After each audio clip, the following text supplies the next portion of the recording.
were children, Hassan and I used to climb a pomegranate tree. He was like a brother to me, even though he was actually my servant. Why did I have servants, you ask? Well, you see, my father Baba was a very wealthy man in Kabul, Afghanistan, where we lived during the 1970s. My mother died when I was born, and as a kid I always yearned for my father's approval, because it felt like I was the reason she died. Although my father was the only real family member I had, he wasn't really loving towards me. I found more of a fatherly figure in my dad's friend, Rahim Khan. He would always encourage my passion for writing, unlike Baba, who would often criticize my lack of interest in things like sports. My love for writing began when I found my mother's collection of books and stories, many of which I would often read to Hassan. Oh, Hassan, the times we had spent together were joyful and pleasant, but I realized that I took that for granted. I would often play little pranks on him because of my jealousy for how Baba would show more affection. I sometimes was ashamed to call him my friend in public, since he was a Hazara and I was a Pashtun. Although I knew he was only the son of our servant Ali, I still at times resented the way Baba treated him. However, this didn't stop me from seeing him as my brother, because to me, family can't be contained to just whoever you're related to. Instead, it's about who is always there for you, and not to be cliche or anything, but Hassan was always there for me. He had once told me, for you, 1,000 times over. I still remember the day he said that to me. It was the winter of 1975. If there was one thing I was good at, it was flying kites. It was the one thing I could do to make Baba proud. As soon as I cut down the last kite, Hassan went to retrieve the kite which I so proudly won, for me. After a few hours, while I was celebrating with Baba over my win, Hassan still hadn't come home. I went to go look for him all across Kabul, which eventually led to me watching him being sexually abused by the neighborhood bully, Asif. Hassan always stood up for me whenever he was around, but in that moment, I ran. When Hassan came back to the house, I noticed the light in his eyes had faded. He stood there, in his stained pants and rugged shirt, with both hands on the prized trophy that I knew would make my father proud. I failed in not being there for him in that moment, and that clung on to me for the rest of my time in Afghanistan. I couldn't stand the guilt that I felt, and the only solution to rid myself of it was to get rid of Hassan. After my birthday, I received a watch from Baba, and I hid the watch under Hassan's bed to make it look like he stole it. I used my father's hatred of death to push Hassan away. Although Hassan and I both knew it was me who framed him, he still took the fall, and eventually, him and his father left my house and moved somewhere else. Afghanistan underwent tremendous political turmoil, which resulted in my father and I becoming refugees and escaping to America. You see, my life in America was quite different than my life in Afghanistan. For one, my father and I hadn't lived as luxuriously. Baba and I lived in Fremont, California, in an old apartment, him working at a gas station, while I had attended high school. My father had never really adjusted to the way of life that all Americans had themselves, and we continued to reminisce our old life. For me, it was a fresh start, an escape from all the misery and pain that I endured in my childhood, but most importantly, an escape from my failures. When I graduated high school, Baba rewarded me with my first car.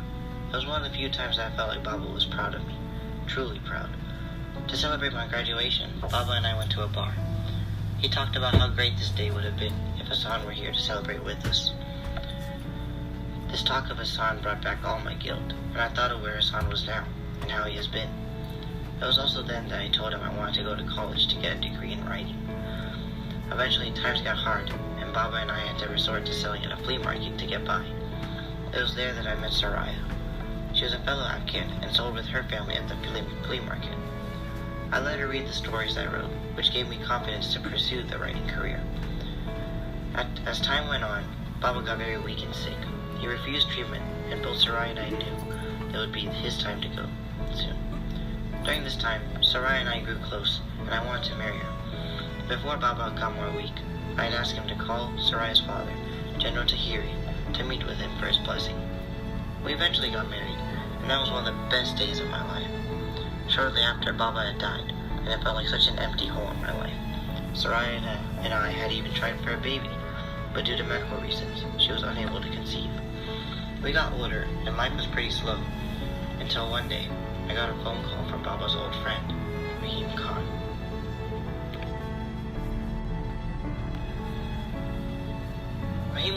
told me he was very sick, and before he got off the phone, he told me there is a way to be good again. And at this point, I knew he knew everything about my past mistakes, especially with what happened to Hassan. When I got to Afghanistan, everything was so different. The buildings were in shambles. My father's house was not as bright as it once was. I arrived in Pakistan first to meet Rahim Khan, where he told me that Hassan was dead. He died as a product of his loyalty, despite everything that I had done to him. He died protecting my father's house from the Taliban. When Rahim Khan mentioned there was a way to be good again, he told me about how Hassan had a son. He explained how Ali was sterile, meaning that Baba was his father as well, and that Hassan and I were actually brothers. My nephew, Sohrab, had been taken by the Taliban, and I realized, to relieve my guilt and regret for my childhood, I had to get Sohrab back. To do so, I had to find the man in charge of the Talib. Eventually, I had come face to face with him. I recognized those same eyes from my childhood. It was Asef. He treated Sohrab like how he treated Hassan when we were children. I tried to pay him in exchange for Sohrab's freedom, but he only wanted one thing. He wanted to finish what he had started all those years ago. He wanted to fight. I knew that I would not have stood a chance against him, but it was the only way to redeem myself, the only way I could do something for Hassan. As I was getting beat relentlessly, memories of Hassan and I sitting in a pomegranate tree flashed into my head. I was losing the energy, but I heard Sohrab's face pleading for Asef to stop, and saw him with a slingshot in his hand. When Asef wouldn't stop, Sohrab flung a brass ball right into his eye. We escaped his house, and I passed out. When I woke up, I was in a hospital in Peshawar. I stayed until I recovered, and headed to Islamabad with Sohrab. While we stayed at a hotel, Sohrab told me about how he missed his family, and I told him he could join Soraya and I in America. Later on, there were some issues with retrieving a visa to bring Sohrab back to America, and this required him to be placed in an orphanage again, where all his trauma from Asef had began. However, Soraya called me later on that day and told me she had found a way to get him back into the U.S. But when I went to tell Sohrab, I found him in the bathroom, where he had attempted to take his own life. Sohrab and I both flew back to America after he got well, and joined Soraya. He didn't speak to anyone for the first months that he was living with us. It seemed as if he really wasn't there, and I still didn't feel like I truly redeemed myself until a couple weeks ago. On Afghan New Year's Day, everyone from the flea market had gathered to celebrate. There were dozens of kites in the air, which reminded me of my childhood. I asked Sohrab if he wanted to fly a kite just like his father used to when we were children. He nodded.